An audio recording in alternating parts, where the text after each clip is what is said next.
Greetings, friends, and welcome to the What's Right show, brought to you by Sam & Ash Injury Law, the only law firm to trust for your injury case. 702-820-1234, because you deserve what's right.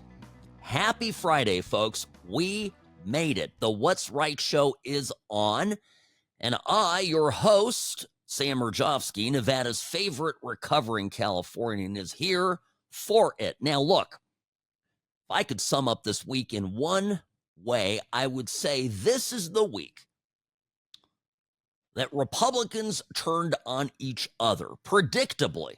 And I've spoken about this a couple times, and I'm going to keep talking about it because this is important. So hear me out. And yes, I'm referring to the Daily Mail poll that came out. This is the poll that has, let's see here, 38% of Republicans saying that Pete Hegseth ought to resign. 29% of Republicans don't know if Pete Hegseth should resign or not. Now, if you take away the 25% of any poll anywhere, people are just wingnuts, Scott Adams factor, whatever, you just remove that. It's still a significant number of people. And folks, what the hell?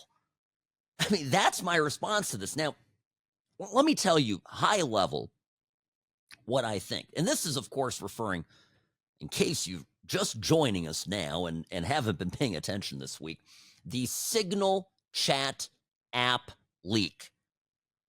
So about 22 people in government, plus one loathsome journalist who hates Trump, were on a group chat.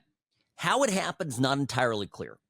I guess the most simple explanation is he was added by accident.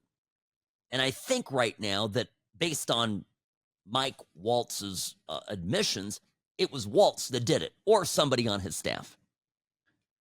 And Waltz, by the way, has somebody on his staff who is married to a J6 prosecutor and is an Obama and Biden holdover. So there's some stink here at play. But one thing I am not going to do, I am not going to take shots at my president in his first 100 days of a truly transformational presidency.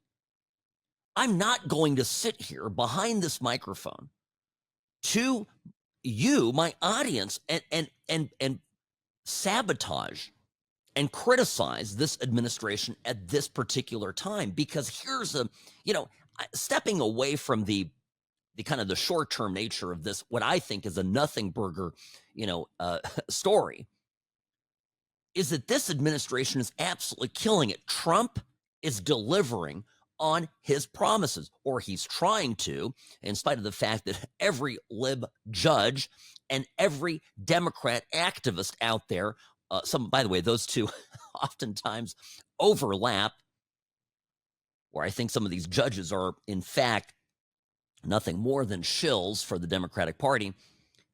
They are all fighting Trump tooth and nail. They are all making every effort they can to stop this agenda, and Trump keeps plodding on, keeps succeeding, keeps moving the ball forward. We're 80-something days in, 84 days in, and it's unbelievable what all Trump is achieving. And so I'm supposed to sit here as a Republican, as a Trump supporter, as a host of a radio program. And I'm supposed to sit here and go, well, you shouldn't have done this. And da-da-da. No, I'm not going to do it.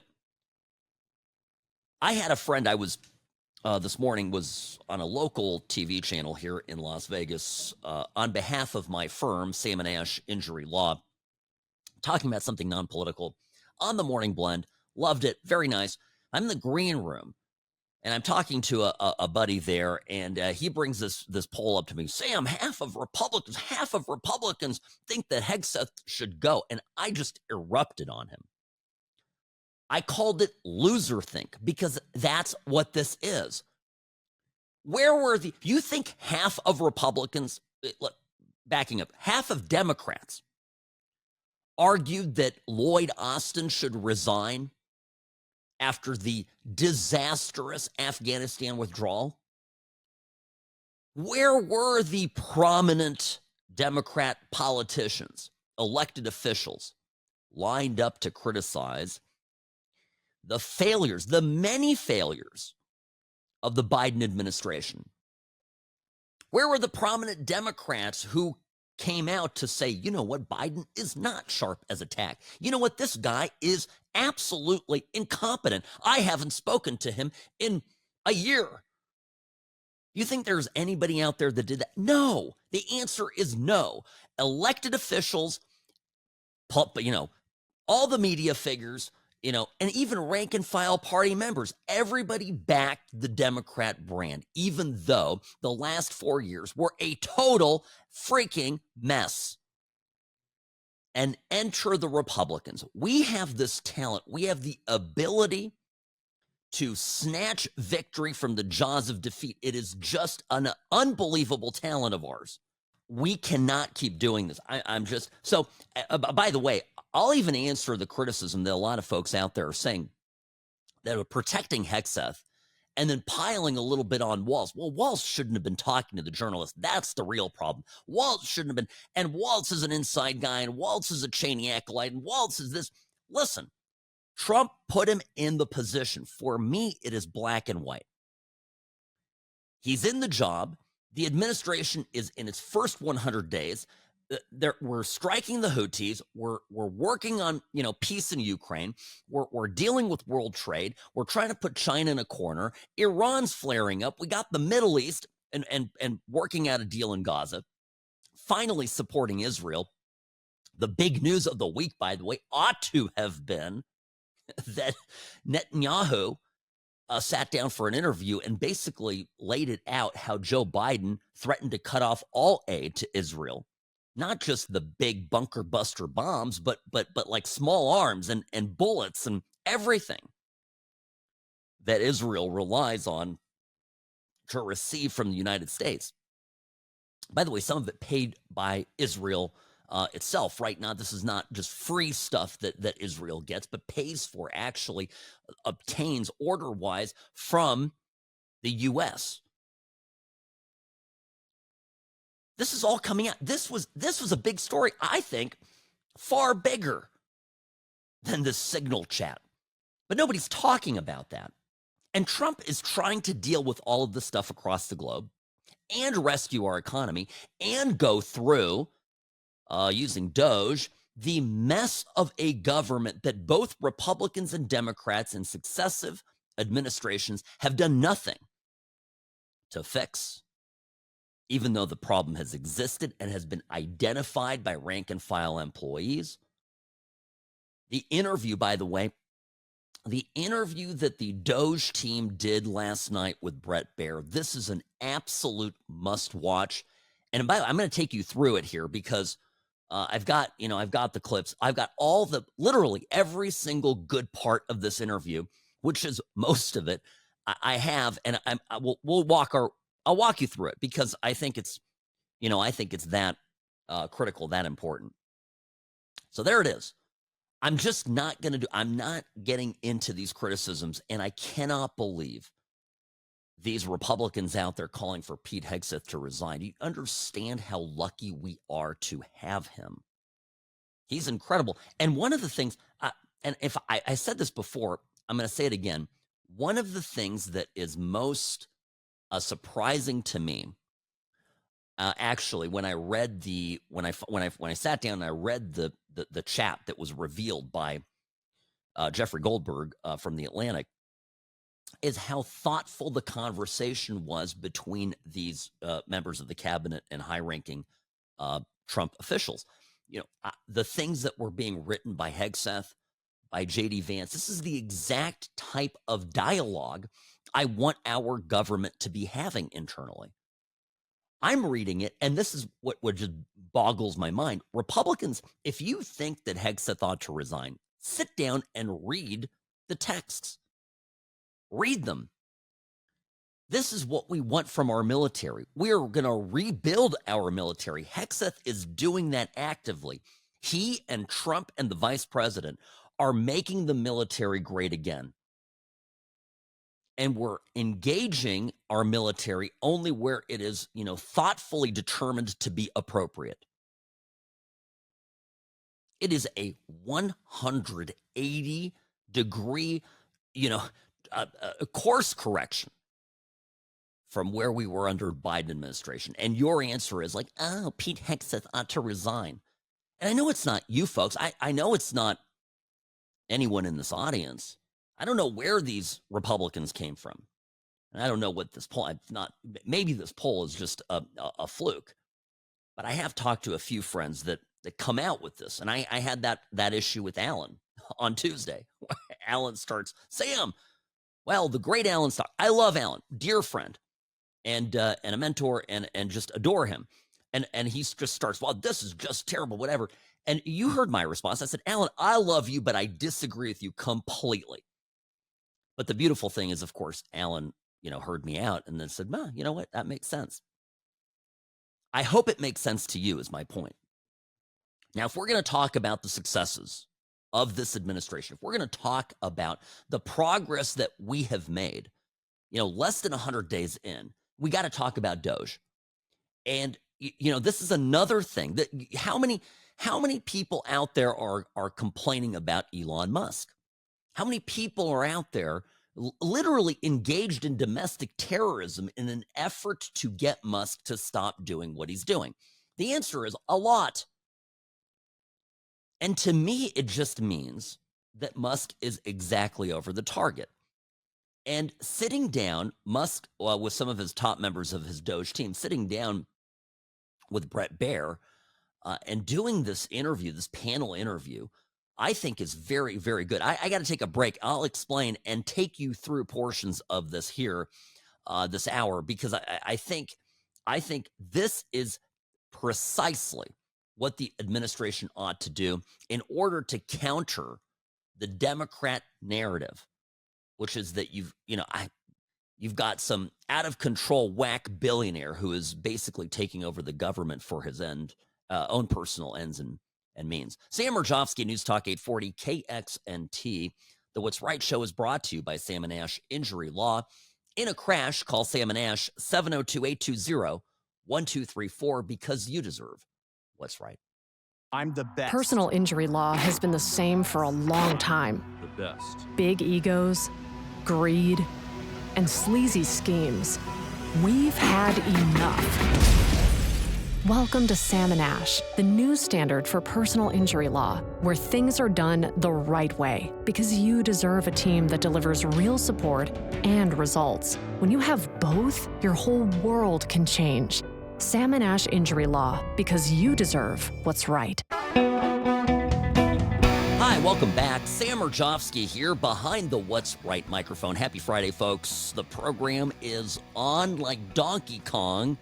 And of course, one of the things everybody is talking about is the yesterday's interview that Brett Baer did with the DOGE team. So it was Elon Musk and a handful of other people, including Brad Smith, Steve Davis, Anthony Armstrong, and a few others. A handful of them spoke on camera, and they are, Armstrong is a Morgan Stanley banker. And he's decided to kind of hang up his career to work at DOGE. And he's in the Office of Personnel Management going through the systems there. And it's just, I'll tell you, when I saw this interview and I started watching it, I immediately thought of, I thought of fireside chats. I thought of FDR, which was the first time a president really decided to, at a time of crisis in the country, to speak directly to the people without an intermediary. Now you're going to say, Sam, what do you, this is an intermediary by definition. It's running on Fox News, on a media outlet. You've got Brett Baer doing the interview. It's not really a fireside chat. But what it is, in fact, is a direct audience for the American public with these guys that are doing this stuff behind the scenes that have been maligned tremendously by Democrats in Washington and by their very helpful and willing handmaidens in the media. So it was this Anthony Armstrong guy that actually, it was him and Brad Smith. Brad Smith is over at the HHS, Department of Health and Human Services. And so they're talking about just the enormous magnitude of waste. And when we talk about DOGE, very important, there are two sort of, to me, very separate things. One is, going after the fraud. And they talk about this extensively. And I'll cover it here with some clips of specific examples that they give. But they also talk about making government more efficient. Both fraud and inefficiency create waste that is a drag on our economy and obviously increases the national debt as we continue to have a deficit that balloons year after year after year. And you can't get the spending in line unless you make cuts. It's never going to be made up simply with revenue. And I think about this often as a business guy because every business, when you're struggling, and I've worked with struggling businesses, and I've certainly had businesses of mine over the many years go through periods of challenges. Once you start running into deficits, particularly the kind that our government has, what do you have to do? You have either to increase revenue or decrease spending or both. You have to do, and again, this is just me talking as a business guy, you've got to, you've got to bring in more money and you've got to do it more efficiently.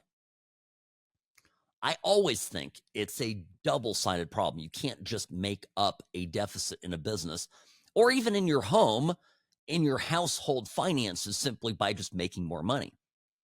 People who have a spending problem, in other words, right? Let's move away from the business world, just individuals, and we all know them. People who spend more money than they make, when they get a raise, does it fix their problem? Right? When they get more money, when they get, they get a bump or a new position and suddenly are bringing in 10 grand more a year, and that translates into whatever, $500 net, whatever it is a month. Did that change it? Are they now living within their means? The answer is almost invariably always no. Right? Because the fundamental problem is that they are okay spending money that they don't have. That is the state of our government. And what I think needs to happen is I think everybody who is working on this, just like they did with Bear, need to go on and talk about it every chance they get. Because Americans need to hear directly from them. I found it actually, and of course I'm a fan of what Elon Musk is doing, and I think this is going to be one of Trump's greatest legacies as president will be DOGE. I think the history books will judge Trump as a savior of the republic. And here's an example, right? When we're talking about, and I'll get into the fraud in a minute, but we're talking about the government inefficiency, the core functions of government. The guy that's overseeing the HHS DOGE project, Brad Smith, talks about just what a gigantic, colossal mess this is. There's a couple of things we're really committed to in our work at HHS. Number one, making sure we continue to have the best biomedical research in the world. And number two, making sure, which President Trump has said over and over again, that we 100% protect Medicare and Medicaid. But there's a lot of opportunity. So if I take NIH as an example, today, if you're an NIH researcher and you get a $100 grant at your university, today you get to spend 60 of that and your university spends 40 of that. The policy that we're proposing to make is that you get to spend 85 of that and your university spends 15. So that's more money going directly to the scientists who are discovering new cures.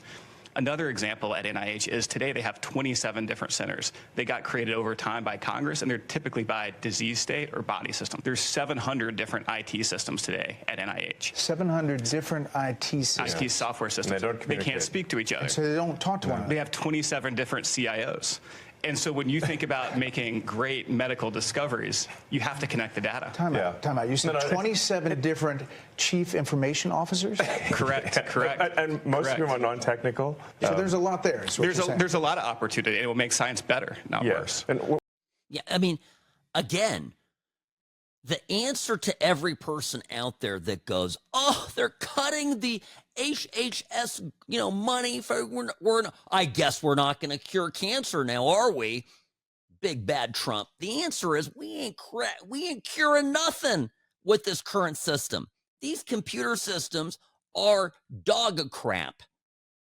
These computer systems are antiquated. These computer systems have every single body of inquiry, of science siloed off in its own individual ecosystem. The programs are not, the data is not, interpolating, right? Not talking to, other areas. And there's probably, beyond just the duplication and bureaucracy, there's probably a lot of duplication in terms of research, where there are multiple research teams going at the same problems, not even aware of each other. This is astonishing. Now, I have to take a break, but I'm just driving down the point. This is unacceptable. America, we can do better, and we will do better.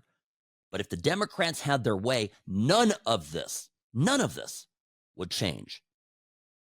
Sam Mirejovsky, News Talk 840, KXNT. Be right back after this.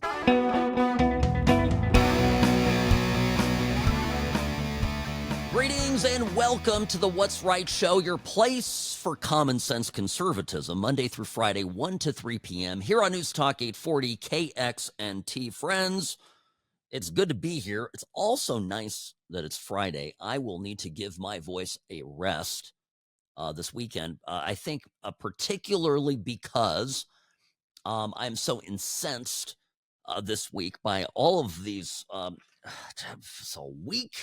weak-kneed, soft-belly Republicans. So I'm not gonna rant about that anymore. But I'm just telling you, it obsessed me. Republicans need to stop sniping at each other. We got to focus on the mission. And one of the core aspects of the mission is that this DOGE reinvention of the government that Trump has initiated and brought in Elon Musk to oversee is absolutely phenomenal. The sit down that Elon Musk's team had with Brett Baer yesterday is a must watch. Now, I'm taking you through some of the best moments of this. And, I played just before the break the head of the HHS team for DOGE, Brad Smith, talking about how the Health and Human Services Department inside the government, everybody's like, oh, it's going to cut Medicare, Medi-Cal. You want to talk about waste and money going out the door? They have 27 different chief information officers and over 700 separate IT systems, none of which communicate with any of the other ones inside the system. They don't talk to each other. Absolutely astonishing. Anthony Armstrong, Morgan Stanley banker working for the DOGE Office of Personnel Management, piggybacks on this and says, yeah, it's even worse than that. There's a lot of money sloshing around. There's a lot of money sloshing out the door. And if you look at the federal government and the way the workforce works, it's really a one-way ratchet over decades. So it's only going up. It's only going up. You never take it away. So that leaves you with duplicative functions, it leaves you with overstaffing, and it leaves you with functions in the wrong places. So a couple of examples. Duplicative functions. Brad mentioned 27 CIOs. If you kept going with Brad, he would talk about the communications office. I think you've got 40 distinct communications offices in HHS, right? Yeah. 40? Yeah, and that's not unusual, by the way. Multiple offices like that. It's also not making anyone healthy. This is not about the employees there. There's many hardworking, well-meaning people who took these jobs. These jobs were out there. They applied for them. They took them. They're doing what's there. It's just that they're duplicating the effort of 40 offices. So you've got that. You've got overstaffing. A good example of overstaffing would be the IRS has got 1,400 people who are dedicated to provisioning laptops and cell phones. So if you join the IRS, you get a laptop and a cell phone, you're provisioned. So if each of those IRS officers or employees provisioned 2 employees per day, you could provision the entire IRS in a little more than a month. 1,400 paid employees at the IRS who are handing out laptops. And you heard the number. I mean, it's like they could have in a month's time a new laptop out to every single IRS person at 2 laptops per each of the 1,400 people, and be done provisioning the entire IRS, every single employee, with a new laptop in 1 month's time. This is a crime. And this ought not to be a Republican-Democrat issue. To me, this is simply ought not to be political.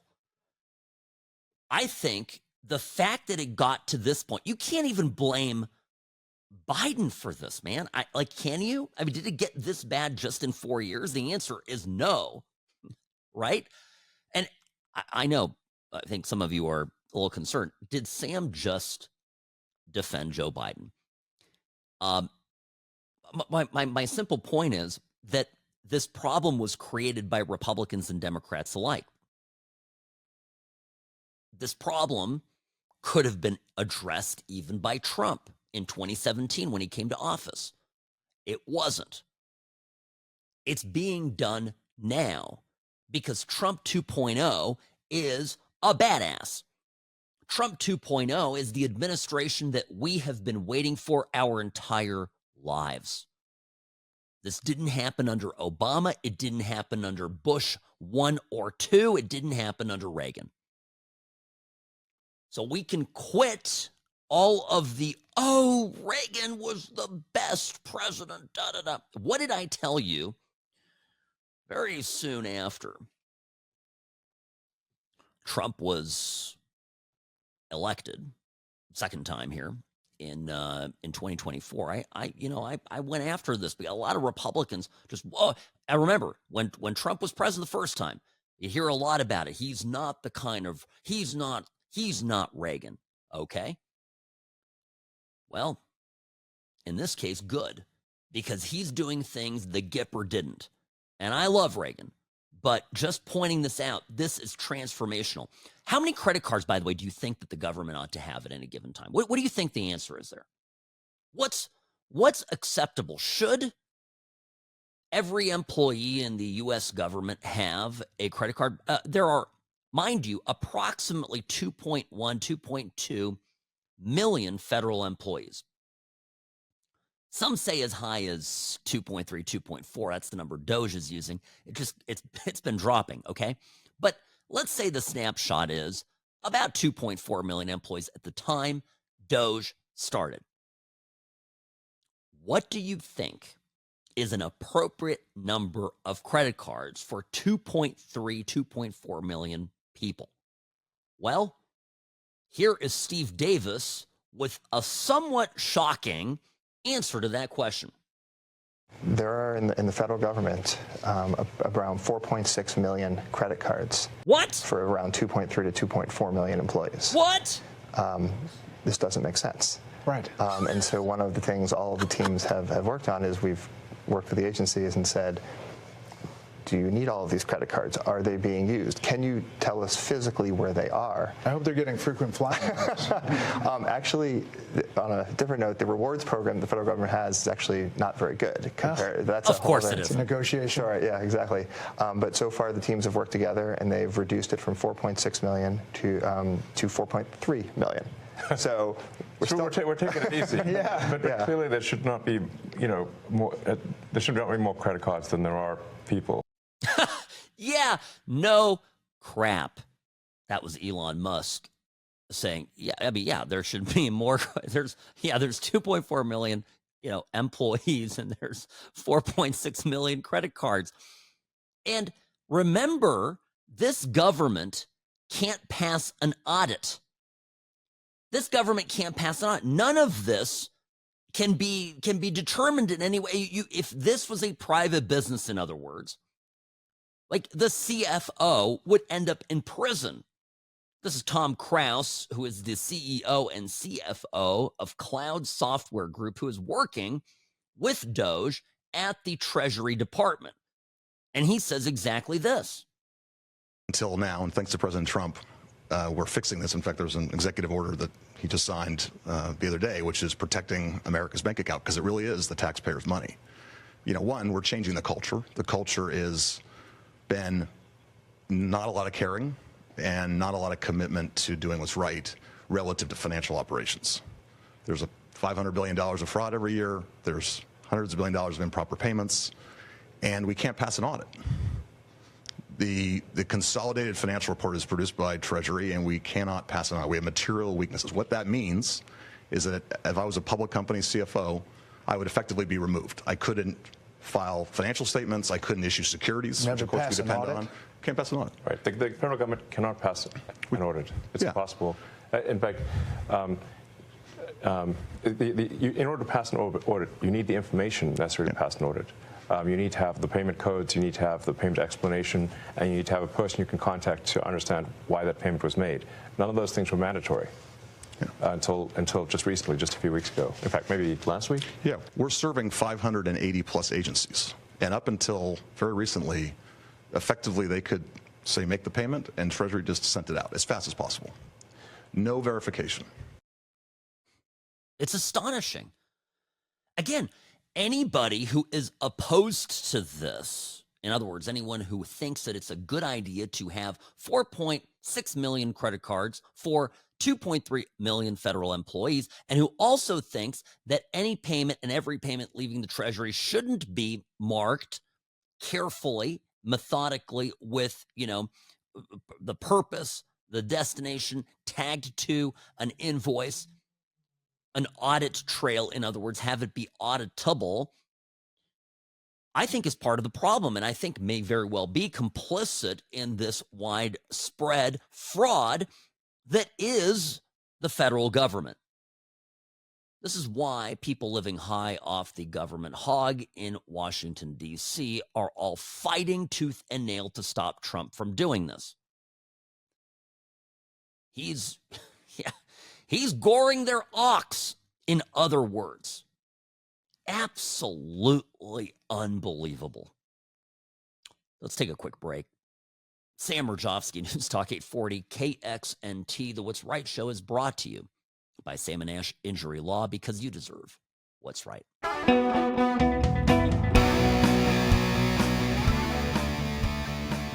Hi, welcome back. You're listening to the What's Right show. Sam Mirejovsky here, Nevada's favorite recovering Californian behind the What's Right microphone. Friends, great to be here. By the way, my email, new email for the last couple weeks, Sam at What's Right Show. Sam at What's Right Show. That's the new email. Some of you still using the old one. That's fine. I still get emails there, but trying to separate out the show from my work emails, I just keeps it more organized. Of course, also on X, formerly known as Twitter, you can find me at What's Right Sam. So look up What's Right Sam on Twitter. I'm right there. Just one word. What's Right Sam. Okay. Well, listen. This DOGE interview. More of this. Like more cowbell. More DOGE interviews. I love it. The American public need to hear directly from Elon Musk and his team on all the good stuff that they're doing. And they are doing good stuff. This is important. It's critical. And I was just playing the bit piece where they were saying, this was Tom Krause saying that they can't, the U.S. government can't pass it on. Remember the story about the Pentagon not being able to pass it on? Turns out the whole freaking U.S. government can't pass an audit because they can't track what certain payments are for. Of course, I'm an attorney in Las Vegas, Newport Beach, Nevada, California, right? Have a nice practice. One of the core functions of my practice is maintaining client funds. So when we receive payment on behalf of a client, we have to take that money and hold it in trust, because some of that money goes, of course, at the end to the client. Some of it goes to us in fees, and some of it will be paid out for medical expenses. I am responsible for every penny of client funds that comes in, and I have to meticulously account for it. We create a sub-account for every single client whose money comes in. Boom, right away. You get the first check, even if it's a small one. You have to create a sub-account. You have to keep a record of the money. I have to produce records for the state bar here in Nevada, in California, anywhere where we would do business. I have to produce records, okay? It is, by the way, I think it's important. And every once in a while, there's a lawyer out there a sleazy lawyer who steals client money. And one of the first things that they do to do that, by the way, is to have sloppy accounting. That's how they do it. They want sloppy because sloppy accounting means you can hide bad actions, and it's harder to prove a fraud.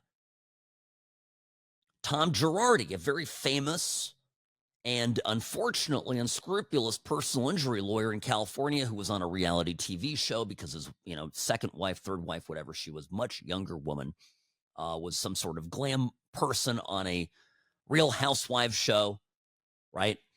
And so, he was keeping up, trying to, keep the jet set lifestyle going and ultimately was stealing, it turns out, tens of millions of client dollars from people who had suffered tremendously, for whom he'd obtained, good results, but unfortunately, the clients never saw the money. And one of the things that came out, by the way, in the investigation, is why I'm bringing this up, is that his trust account was like a slush fund. He didn't have, sub-accounts set up. He didn't track every dollar. He just threw money in there, took money out, in and out, and it really became his own personal piggy bank. My suspicion is that the U.S. government has devolved into a giant piggy bank for a relatively small group of governmental insiders who are pilfering us. And it doesn't matter if there's a Republican in office, a Democrat in office. You see the kind of I was going to say ire. It's not even ire. Violence that is pointed at Elon Musk. And you have to appreciate that it wouldn't be very many business people capable of doing what Musk is doing, and also have the stomach to take this devastating violence, antagonism, loss of reputation, personal safety, etc. I just don't know very many people that do it. Corporate people generally want to make money and go on a yacht and live the Jeff Bezos lifestyle with the new hot bimbo. I don't know if she's hot. I'm talking about Lauren Sanchez. Anyway, Bezos is on a yacht like most of the time and phones it in these days. Elon Musk is living I think he's living inside the White House, by the way. Everybody keeps telling me, Sam, I'm worried about Elon Musk's safety. I'm like, I think he's in the most secure place in the world. So I think he lives in you want to live in a guest, I don't care if it's the White House or whatever. You're one of the wealthiest person in the world, the second wealthiest, the third wealthiest, whatever. He's in the top 5 depending on the day, depending on how Tim Walz has manipulated his stock. Okay. So you want to live in a little room. He has a guest bedroom inside the White House and has a tiny little office in the West Wing. And you just go from the room to there, and then the media goes, oh my goodness, how he's flying on Air Force One down to Florida for the weekend with Trump. How dare he? Oh my God, that's our taxpayer dollars shipping Elon Musk down to Florida with the president. And I'm looking at this. This guy, compared to the lifestyle that he could be enjoying, is living an absolutely miserable existence trying to save this country.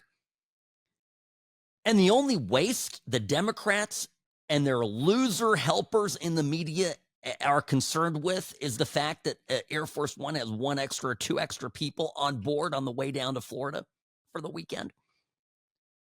4.6 million credit cards in the U.S. government for 2.4 maximum federal employees. And you're worried about the Air Force One flights. Do people even understand how stupid they sound? I mean, it's a real question. There was an $880 billion contract for a survey at the Department of Interior. Here's Tyler Hassan explaining what this was all about. Elon and Steve kind of stole my thunder a little bit, but I actually found that customer service survey contract. I actually have an example of one right here. I could have done this in high school. And Is that right? I found it. Is that bad? I found it on the weekends because under the Biden administration, there was no departmental oversight within the Department of Interior whatsoever. None. We are now reviewing every single contract, every single grant, and when things come to my attention that don't make sense, I'm bringing them to Secretary Burgum, and he's been fantastic. He's a businessman. He's very supportive of DOGE. It's been wonderful. This contract was, they're describing it earlier in the interview as $1 billion contract. I looked it up. I think it was $880 million, only $880 million for a survey that the Department of Interior, I mean, that can't be real, right? My point is simply this. It's now or never. This has to happen. It is, we are immensely fortunate to have Trump be our president, to have, Elon Musk be willing to take on this assignment, and for him to draw these enormously bright and talented people into the government to get this stuff done. We are so fortunate. All right, friends, I got to take a break here at the top of the hour. We'll keep talking about, there's a couple other portions of this, and of course, we'll get into Democratic reactions as well. Sam Mirejovsky, News Talk 840, KXNT. The What's Right Show is brought to you by Sam & Ash Injury Law, because you deserve what's right.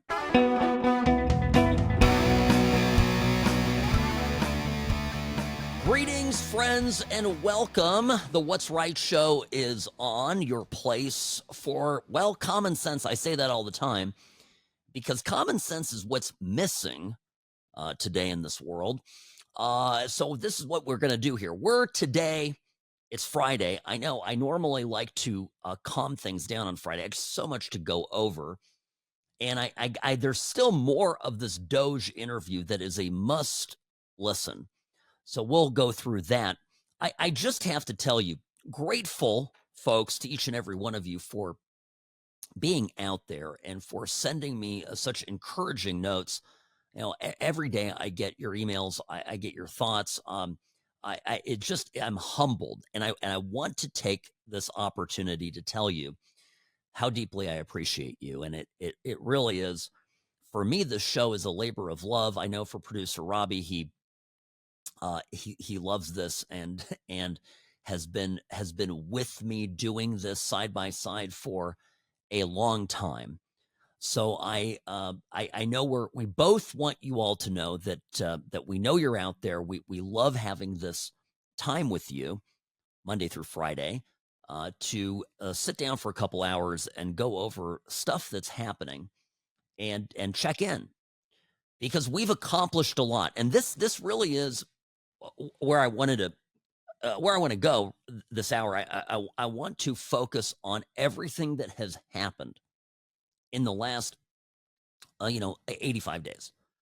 It's unbelievable to think that 100 days ago, Joe Biden was president. Okay, we had Biden crime family, pardons flying out the door. We had a president that was, they were running shredders 24/7, trying as best as they could to hide all of the worst things that they did. And yet here we are, again, about 80 some days later, with a fairly clear understanding. That's one of the things that I took from this interview yesterday on Fox. Brett Baer sat down with Elon Musk and the DOGE team. We have a fairly clear understanding of some of the big problems in our government. And we have a team of super qualified, extremely bright, right? I mean, this the autism spectrum here of this group is I mean, that was one of the funniest things. Well, the first guy starts talking, it's not just Musk. And I'm like, oh my gosh, Musk has surrounded himself by people like him. And they're immensely charming people, but they're just no BS. They're not making this fancy. They're just delivering sort of the sobering reality of what they're finding. But the point is that they're finding it. The point is that 100 days ago, Joe Biden was president. And now we are, less than 100 days into the Trump presidency, and we already are getting a good lay of the land. And I think, sort of at a high level, you have to remind yourself the Democrats didn't see this coming. They thought this was going to be business as usual. And what is, by the way, business as usual for a Republican change agent presidency, typically in the past? The Republican president gets elected. And I'm not going to, we can maybe talk about a few examples of this, but this is generally true, certainly true for every preceding administration in my lifetime, including to some large extent, Trump 1.0, Trump 45. President gets elected. The next thing that happens is what? The president brings in a cabinet. Democrats in the, now I'm talking about Republicans, okay, but Democrats in the Senate throw a fit. Most of the people get confirmed eventually. The president has his cabinet. The cabinet secretaries might, but oftentimes might not, replace one or two layers, report layers below them. So, certainly maybe, I guess, undersecretaries, but and then some of the high level executive folk. But when we talk about the swamp, right? When we talk about that sort of permanent bureaucratic layer, those people never got touched. Those people, certainly most of them voted for Democrats, but when a Republican got elected, all of them, and I've been to DC, I've talked to these people, I know people who live there, and I know this mentality like the back of my hand, which is, oh, yeah, whatever. I would go and I go, hey, well, how do you feel? My goodness, Republicans coming in. I remember this after Bush. I was a young guy. Bush gets elected. All right, I'm going to talk about Bush for a minute. Bush gets elected.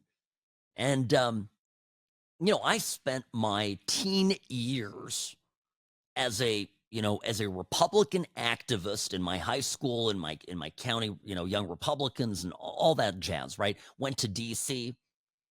And, who are we fighting against? We were fighting against Bill Clinton, right? And Bill Clinton was this, was really, now in hindsight, maybe a much more conservative president than Obama, but he was not a good guy. And we were fighting against, and we thought, okay, Bush is going to come in and we're going to have some big changes. And I remember one of the moments that my thinking sort of started to get challenged and my belief in the American democratic system started to erode a little bit was when I realized that when Bush comes into office, basically the permanent bureaucratic class all stays the same. And I'd go to, I remember being in DC and talking to somebody. I was like, well, geez, this Bush guy is coming in. And this was before September 11th. This Bush guy, yeah, you guys are going to have a Republican, boy, after 8 years of living large under Clinton, boy, the Democrats must really be fleeing this place. The guy looked at me like I was crazy. I'm 20 years old. The person looked at me like I was a babe, a newborn, little, ignorant, infant. Sam, what are you talking about? Nothing's going to change. Yeah, nothing changes. And if anything, it's going to be better for us because people, we're not just, my boss's boss isn't going to pay attention to anything that comes down, in my department. They're just going to ignore it. Okay. We have a Democrat, we have to sort of kowtow, whatever. The Republicans don't know what they're just going to let us be. And I thought the guy actually, in all the headiness of my youth, I thought this guy that was telling me this was full of, what? Well, it turns out I was the fool.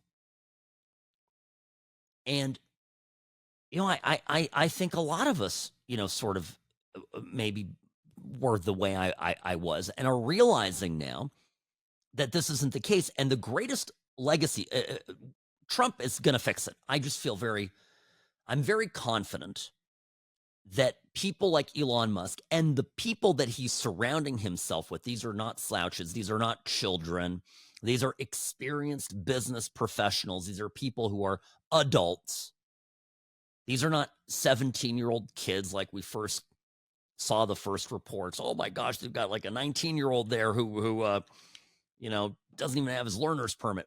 All the stories. Remember, these people in this interview are serious people, and you can tell. And when you get into their bios, you realize that they've done things. But the legacy beyond just getting this mess cleaned up, the other part of it is really laying bare, making the public case for this immense mess, bureaucratic mess, fraud mess, thieving, deceitful, nasty, permanent bureaucrats, most of them Democrats, aided and abetted by Democrats and Republicans, who just keep growing and growing and growing. And whether you call it the swamp or the blob or the permanent bureaucratic class, it doesn't matter. It's all about the same thing. These people are disgusting, and they have been untouchable. And when you're untouchable for long enough, you begin to get arrogant and careless and reckless, and that is all coming, home to roost. So that's one of my takeaways. Now, to tackle the blob, of course, you've got to go in and start shaving people off, and that was one of the questions that Brett Baer asked. How are we getting rid of these people? Are we sunsetting these employees? Are we taking them back and shooting them? He didn't say that, but I don't know. Just kidding. No, but he says, how are we getting rid of them? And this was an interesting point because Anthony Armstrong, who's again the Morgan Stanley banker, he's working at OPM, Office of Personnel Management, as the DOGE liaison, and he talks about the volunteer exiting, compassionate, servicing, getting these people out of the government, and that less than 0.15% of federal workers have actually been fired. This was interesting. President Trump's been very clear. It's scalpel, not hatchet, and that's the way it's getting done. And then once those decisions are made, there's a very heavy focus on being generous, being caring, being compassionate, and treating everyone with dignity and respect. And if you look at how people have started to leave the government, it is largely through voluntary means. There's voluntary early retirement, there's voluntary separation payments. We put in place deferred resignation, the 8-month severance program. So there's a very heavy bias towards programs that are long dated, that are generous, that allow people to exit and go and get a new job in the private sector. And you've heard a lot of news about rifts, about people getting fired. At this moment in time, less than 0.15, not 1.5, less than 0.15 of the federal workforce has actually been given a RIF notice. So they're selected if they're leaving. It is basically almost no one's gotten fired. That's what we're saying. Yeah, and that's not. They're very specific with that number. I tend to trust them on that number. It's very different from what the media tells us, right? Now, me personally, I'd love to see them all fired. I mean, I'm I don't care about the scalpel. Bring in the wrecking ball, I mean, I want Musk in there with the flamethrower, going after him. But so to me, this is I guess acceptable. But but again, if it's true, it just shows you the extent to which the media is lying. Sam Mirejovsky, News Talk 840, KXNT. The What's Right Show will be back in just a moment. The Sam and Ash team, they wanted me to have the best care. They had my interests at heart. I have an enormous amount of gratitude. I cannot say enough thank you.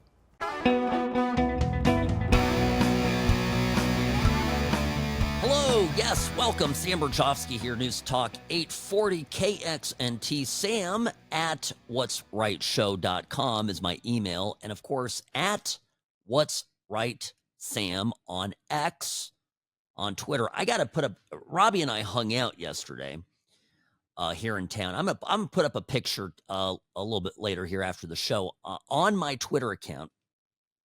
You guys, no, I'll put it up. I'll put it up now. I'll get it up during the break, just so you guys can see the man behind the mystery, right? Yeah, Robbie, he's real is my point. I know you don't hear from him, but yeah, living and breathing. So we went out, had a good steak dinner, right, Robbie? Went out to the 4 Sixes steakhouse at the Wynn Hotel. This is a pop-up. Yeah, 4 Sixes is the Taylor Sheridan restaurant concept, kind of a goofy thing, right? It's yeah, it's exactly, it's the Yellowstone guy. But the steak was good, Robbie. The steak was unbelievable. He and I attempted, my friends, we attempted to polish off a, was it 40 ounces 40-ounce porterhouse. Well, one thing that we aren't, Robbie, are vegans. Okay? I may be a lost vegan, but not a lost vegan. Okay. Friends, got to get to this DOGE thing. Okay. This is part of the problem, by the way, of getting rid of the bureaucracy here, the massive amount of people. This is the interview that I just can't get enough of this. More of this, please. From Trump, from Elon Musk, and from the DOGE team. The interview yesterday, I'm talking about it today. It's so important, and I'm reacting to this bit by bit because there's a lot in it.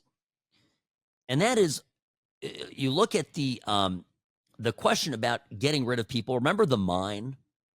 There's a mine called Iron Mountain, and this mine is in Pennsylvania somewhere, undisclosed location. Anyway, there's everything related to the retirement of federal workers has to be done on paper. Now, I'm going to ask again, because I always think about this politically. How is it controversial that we should automate, put this into digital form, improve the speed of which this process works? How is this controversial? How is this partisan? The idea that we shouldn't have, for one particular employee, this was great, came out, that one particular employee had so much paper as a pallet, you know, like a forklift pallet, a pallet of paper for one person. For one person. Now, the reality is that none of this ought to be controversial at all. There is actually a mine in Pennsylvania that houses every paper document for the retirement process in the government. Now, picture this. This giant cave has 22,000 filing cabinets, stacked 10 high to house 400 million pieces of paper. It's a process that started in the 1950s and largely hasn't changed in the last 70 years. And so as we dug into it, we found retirement cases that had so much paper, they had to fit it on a shipping pallet. So the process takes many months, and we're going to make it just many days. Will it be digitized, or how? Absolutely. So this will be an online digital process that will take just a few days at most. And I really think, you know, it's an injustice to civil servants who are subjected to these processes that are older than the age of half the people watching your show tonight.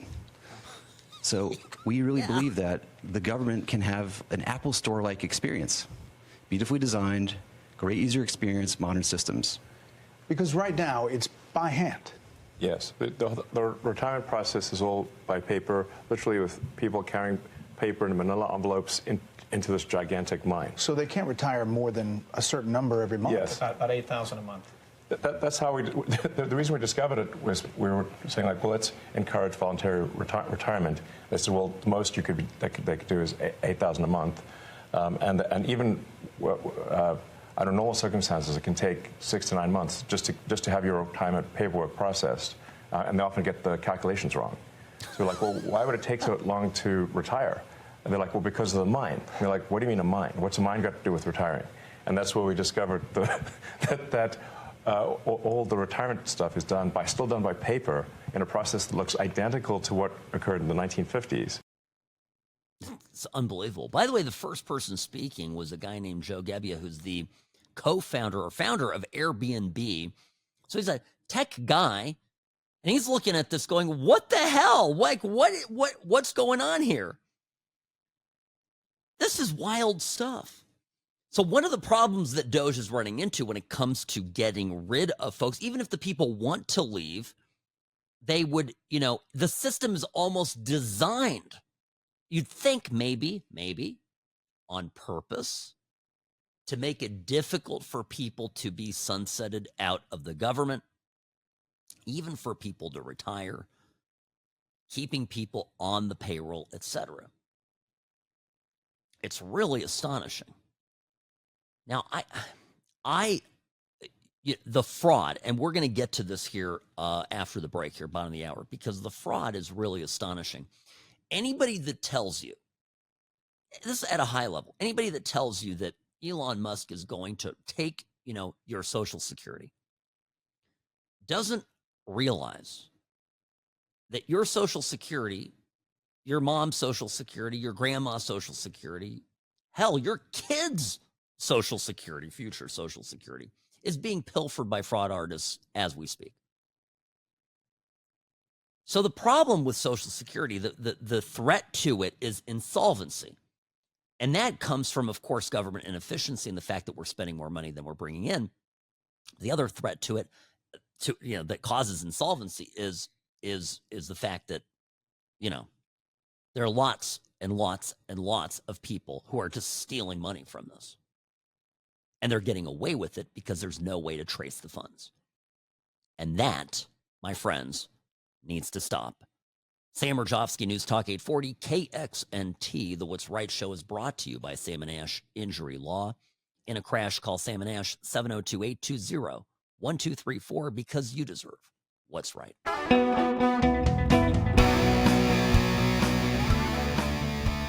Rarely wrong, always right. Sam Mirejovsky, News Talk 840, KXNT. Greetings, friends, and welcome to the What's Right show. At What's Right Sam on X, formerly known as Twitter. Find me there. And yeah, I've put up the picture here of Robbie and I. Yes, from last night. This is after dinner. This is after we almost finished the 40-ounce porterhouse. We did not get all the way through it, but we also had each half a burger at the 4 Sixes. That was, Robbie, that was indulgent. So it was great to see you and catch up outside of work. And thank you for giving me some time. That was great. Okay, friends, we're here back in studio, beautiful downtown Las Vegas, talking about DOGE. What a great end to the week this is. Brilliant move on Trump's part to have Elon Musk and some of his top lieutenants sit down with Brett Baer at Fox News and go over what they're doing. Because what they're doing is incredible. And I mentioned, obviously, people hand-wringing about Social Security. And they're getting, what's happening is they're getting spooked by the Democrats and the Democratic media. Now, the way that Social Security stays solvent and is able to be a benefit for future generations is if we can cut the waste and cut the fraud. It's got to be more efficient, and we have to have proper checks and balances for money going out. So, and that to me is pretty straightforward. Now, the Democrats, every turn they get, they demagogue about how Republicans, how Trump, how Musk, how DOGE is out there, basically stealing your grandmother's, Medicare and Social Security checks. Here's Timu Obama, a.k.a. Hakeem Jeffries, holding an all-hands-on-deck press conference. This was last month, but this kind of stuff is what you've heard all the time.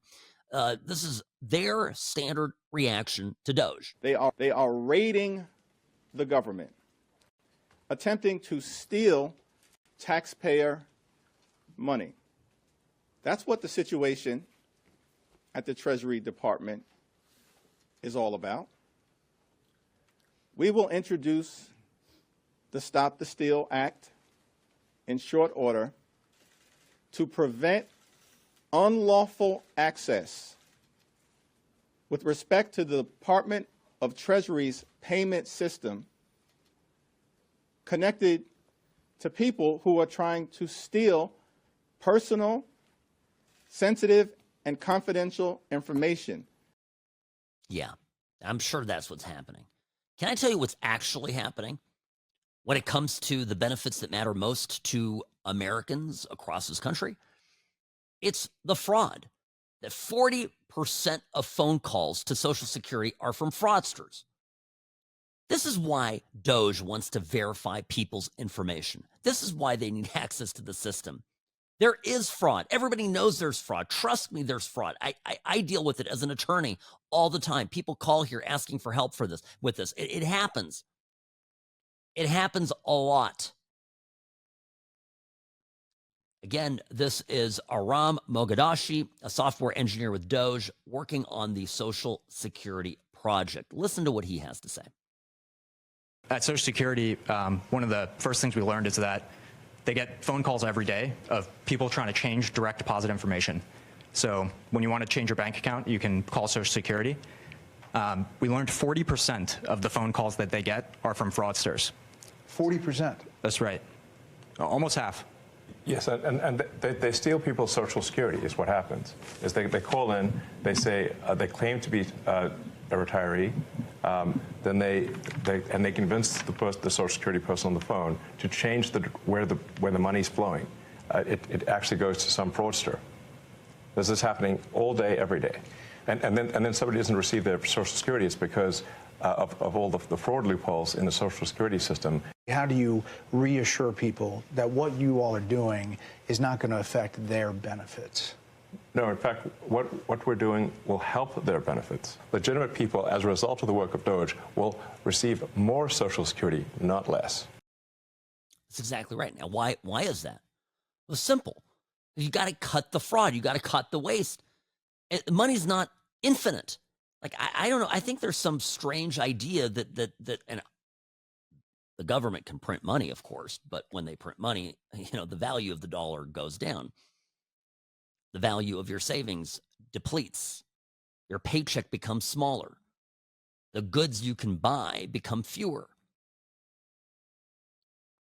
So here, the second part of this, of course, is the tech, right? The tech is ancient and needs to be fixed. Now, the Washington Post implies, a number of media implies, that the DOGE team is down there breaking things and then things don't work. Washington Post, the Social Security Administration website crashed 4 times in 10 days this month because the servers were overloaded, blocking millions of retirees and disabled veterans from logging into their online accounts. Freaked people out. Is that going to change? Yes, we're going to make sure that the website stays online. Yeah. I mean, but is it a result of going in there No. or something you're doing? No. The amount of issues that were with the Social Security system are enormous. As an example, there are over 15 million people that are over the age of 120 that are marked as alive in the Social Security system. And that's an accurate figure. Yes. Correct. 15 million. Correct. This has been something that's been identified as a problem. Again, pre-existing problems since 2008 at least, from an IG report. So there were some great people working at the Social Security Administration that found this, 2008, and nothing was done. And so 15 to 20 million Social Security numbers that were clearly fraudulent were floating around that can be used only for bad intentions. There'd be no way to use those for good intentions. And so one of the things the DOGE team is doing is carefully and very methodically looking at those and making sure that any fraudulent ones are eliminated. This is absolutely astonishing, and it needs to get fixed, right? And it is getting fixed, right? It is getting fixed. And the Democrats are out there screaming about this and filing injunctions and doing all this stuff. And you start to realize that they're probably the ones with their hands in the piggy jar, right? Elon Musk made this great point. Look at the kind of judges that are getting in the way of the DOGE efforts. Who are they connected to? Who are they married to? Who do they have as family members? What do those people do? might be some of the very people that are benefiting from all of this waste and fraud in the first place.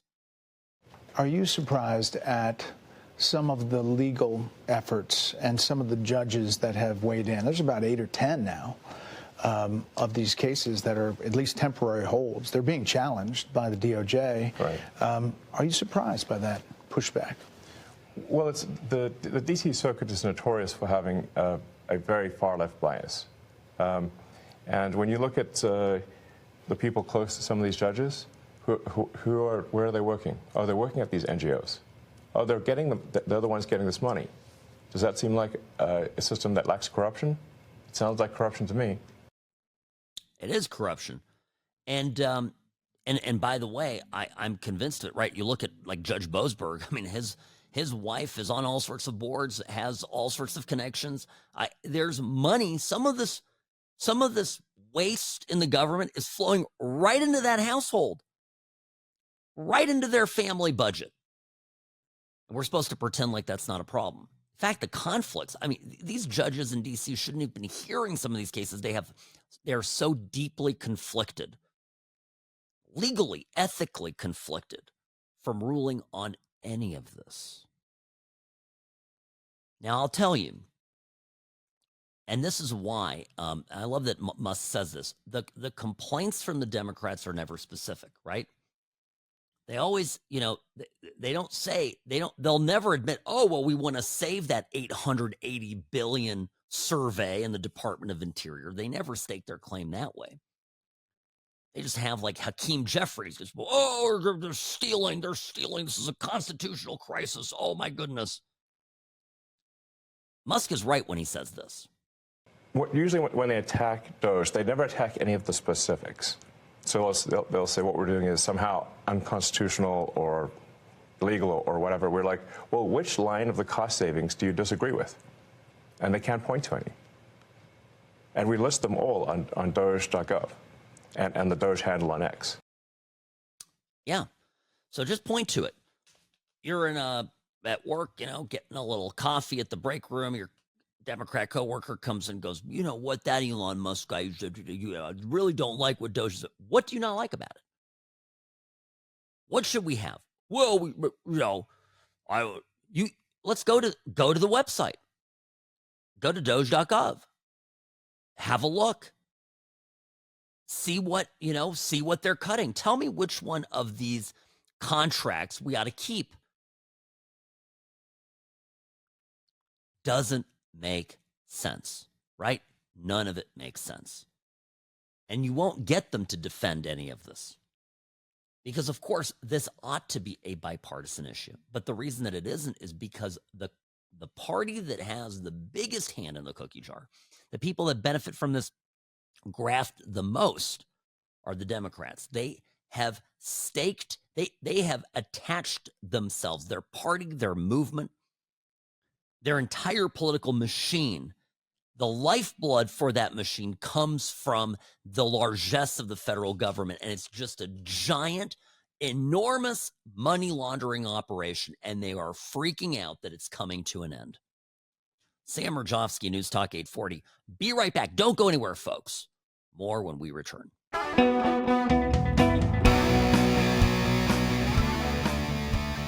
Hi, welcome back. Sam Mirejovsky, News Talk 840, KXNT. Welcome to the What's Right Show. It is a money laundering operation. That is exactly what it is. When you have billions upon billions of taxpayer dollars going out without any form of traceability to contracts that are absolutely on their face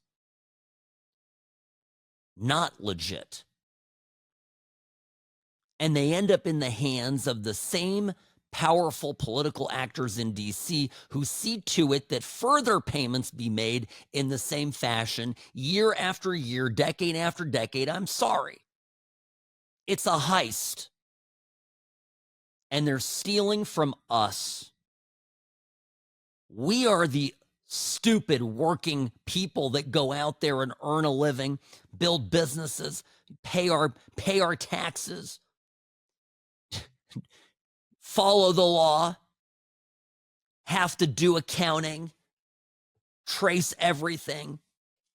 have hell to pay federal prison if we don't do what we're supposed to do. And our overlords in D.C. don't have to do any of that.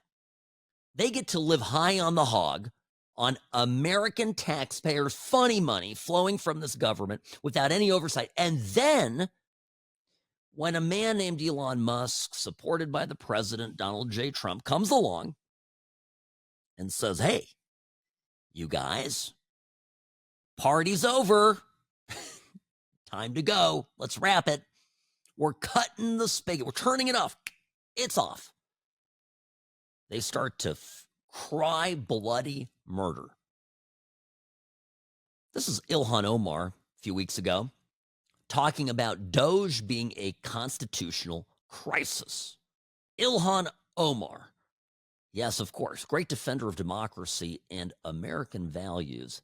Here's what she said on CNN. Yeah, I mean, what we are witnessing is a constitutional crisis. We are seeing an executive branch that has decided that they are no longer going to abide by the Constitution in honoring Congress's role in the creation of the agencies, in their role in deciding where money is allocated. Sorry, that was CBS, Margaret Brennan. Regardless, Ilhan Omar. It's a constitutional crisis. DOGE is a constitutional crisis. I think of moments like this. I think of Ilhan Omar and Hakeem Jeffries and Chuck Schumer and Nancy Pelosi and their little helpers in the media when they are hand-wringing over DOGE and really going to crazy extremes with these big hyperbole statements.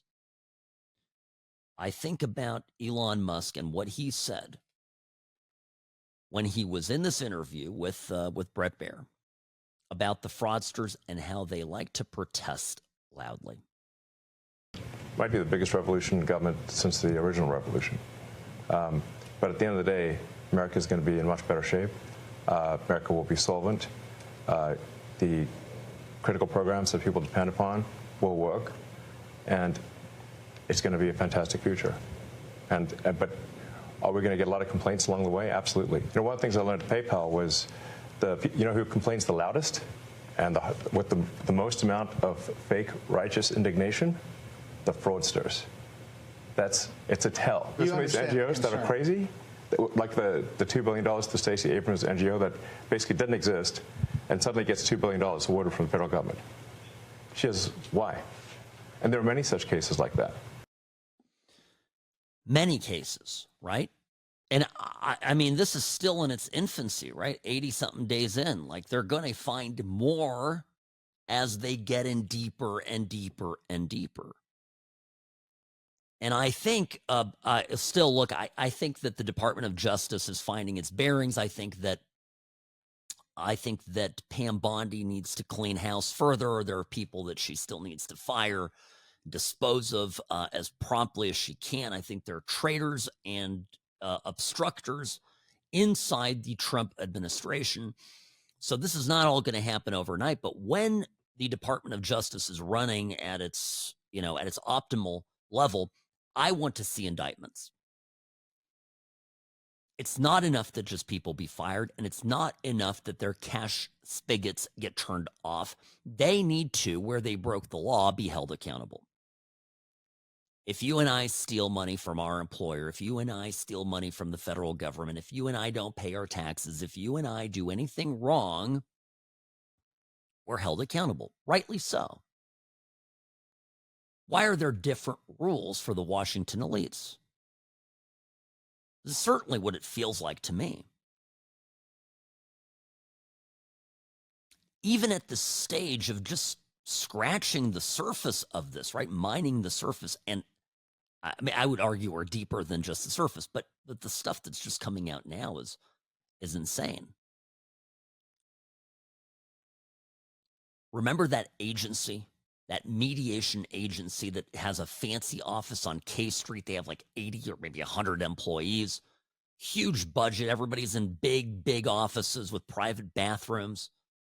They have government cards, right? They're not a company. They're the government.